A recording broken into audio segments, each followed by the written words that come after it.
Alors maintenant qu'on en sait un peu plus sur l'hyperbole, on peut débuter la recherche de l'équation de ces hyperboles-là.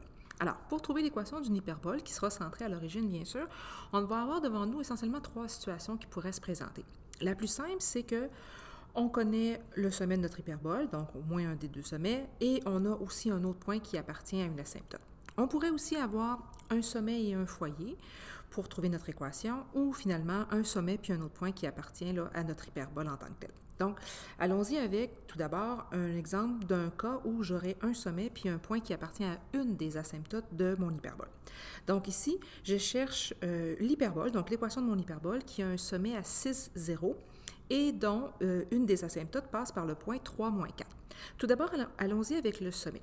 Puisque le sommet est situé à 6, 0, ça me garantit que cette hyperbole-là, elle est horizontale, parce que sinon, son sommet ne serait pas situé sur l'axe des x. Donc, j'ai une hyperbole qui a un peu, si on veut, là, cette apparence-là, et le sommet qui est à 6, 0, c'est donc le sommet qui est ici à droite.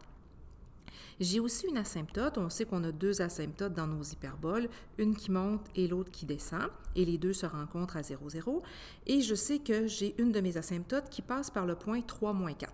Donc, puisque mon système d'axe, là ici je vais le mettre en rouge pour qu'on voit bien, puisque mon système d'axe passe de la façon suivante et que je sais que mon asymptote passe par le point 3, moins 4, ça signifie nécessairement que ce point-là appartient à l'asymptote qui descend. Donc, à peu près ici, là, je le place là, de façon générique, là, mais je sais qu'il appartient à l'asymptote qui descend, d'accord? Donc, ça veut dire que ce point-là appartient à l'asymptote qui aurait comme équation y est égal à moins b sur ax. Je vais débuter en plaçant tout d'abord le sommet dans mon hyperbole, dans mon équation d'hyperbole. Donc, nos hyperboles, on le sait, ont comme équation la chose suivante. Puisque c'est une hyperbole ici horizontale, c égale à 1. On a déjà vu ça dans la capsule précédente.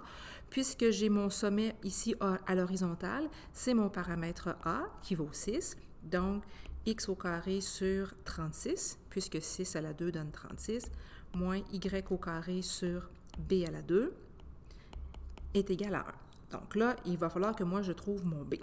Eh bien, avec l'équation de mon hyperbole, de mon asymptote, pardon, puisque je connais déjà mon paramètre a et que je connais un point qui appartient à mon hyperbole, je pourrais faire la substitution suivante. Donc, je remplace dans l'équation de mon hyperbole le y et le x qui sont connus.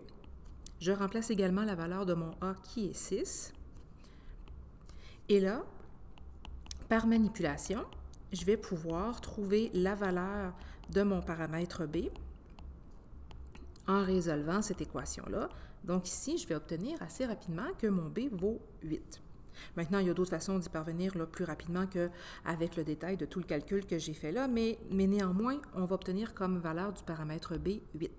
Ça signifie donc que l'équation de mon hyperbole aura l'apparence suivante. X au carré sur 36 moins y au carré sur 64 est égal à 1, puisque 8 au carré donne bien 64. Donc ça, c'était un cas simple où on a un sommet, un des deux sommets de notre hyperbole, et on a également un point qui appartient à l'asymptote. Une autre situation qu'on pourrait avoir, c'est qu'on connaît un sommet et un des foyers. Alors, si je regarde ici les informations que j'ai un sommet à 0, moins 9, puisque ce sommet-là est sur l'axe des y, parce que mon x vaut 0 et mon y a une valeur ici négative, ça m'assure que j'ai une hyperbole qui est verticale. D'accord? Et que le sommet qu'on m'a donné, c'est le sommet qui est situé là, ici, là, que j'ai placé avec un petit point noir. J'ai mon système d'axe qui est sur l'axe des x et l'axe des y, puisque mon hyperbole à moi sera toujours centré. Et je connais un des foyers. Mon foyer est à 0,41, donc ça veut dire que mon foyer se trouve ici, là, dans la partie supérieure de mon plan cartésien. Mais par symétrie, on le sait, il y en a un également qui se trouve à l'intérieur du prochain, là, de la prochaine petite cuvette qui est en bas. Lui, il serait situé à 0, moins 41. Mais néanmoins, ça m'assure que la valeur de mon C, elle est de 41. Et puisque j'ai un de mes sommets, puis que c'est un sommet vertical, ça m'assure aussi que mon B, c'est 9. Je pourrais écrire aussi une valeur absolue de moins 9 si on veut, là, mais essentiellement, ça revient à la même chose. On a déjà vu quand on a étudié l'hyperbole, et pour ça, là, si vous avez manqué ce bout-là, je vous suggère d'aller voir la capsule précédente. On va toujours utiliser un petit triangle rectangle ici là, à la croisée de l'asymptote qui est à l'asymptote montante et l'axe des x, on va toujours utiliser ce petit triangle rectangle-là et la relation de Pythagore qui va nous permettre de trouver nos différents paramètres. Donc, notre B vaut 9, notre C a comme valeur 41. Avec ça, je peux trouver la valeur de mon paramètre A en utilisant la relation de Pythagore, bien sûr. Donc, 41 au carré est égal à A à la 2 plus 9 à la 2. Donc, 1681 est égal à A au carré plus 81.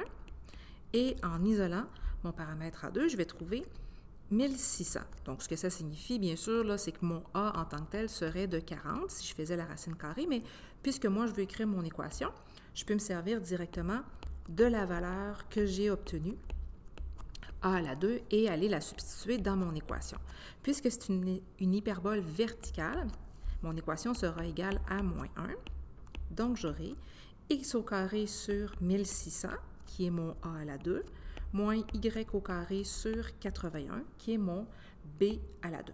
Et avec ça, j'ai l'équation de mon hyperbole. Mais c'est évident qu'il faut connaître les différents paramètres de notre équation et les différentes possibilités d'orientation qu'elle peut avoir.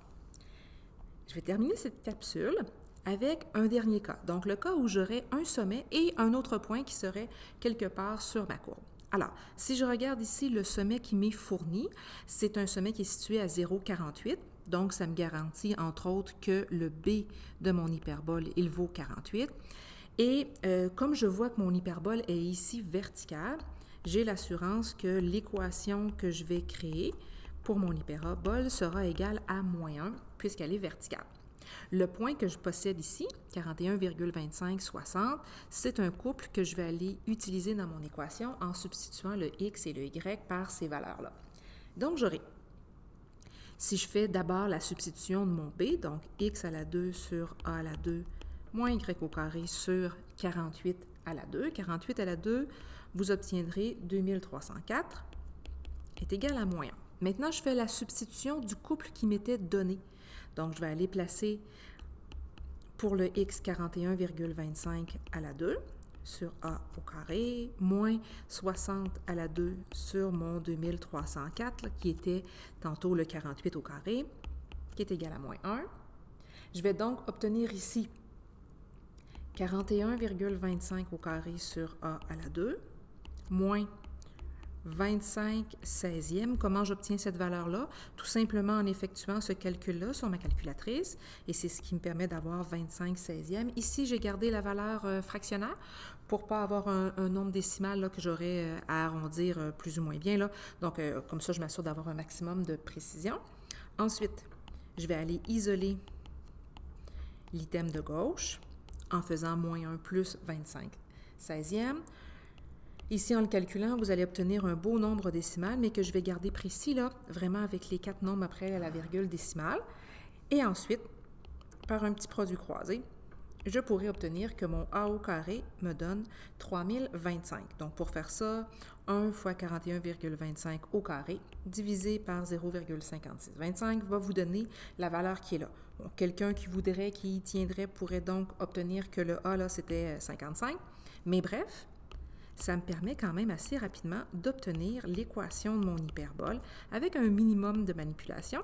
Donc, x au carré sur 3025 moins y au carré sur 2304 qui est égal à moins 1. Et avec ça, on a vu essentiellement les cas possibles pour avoir l'équation d'une hyperbole.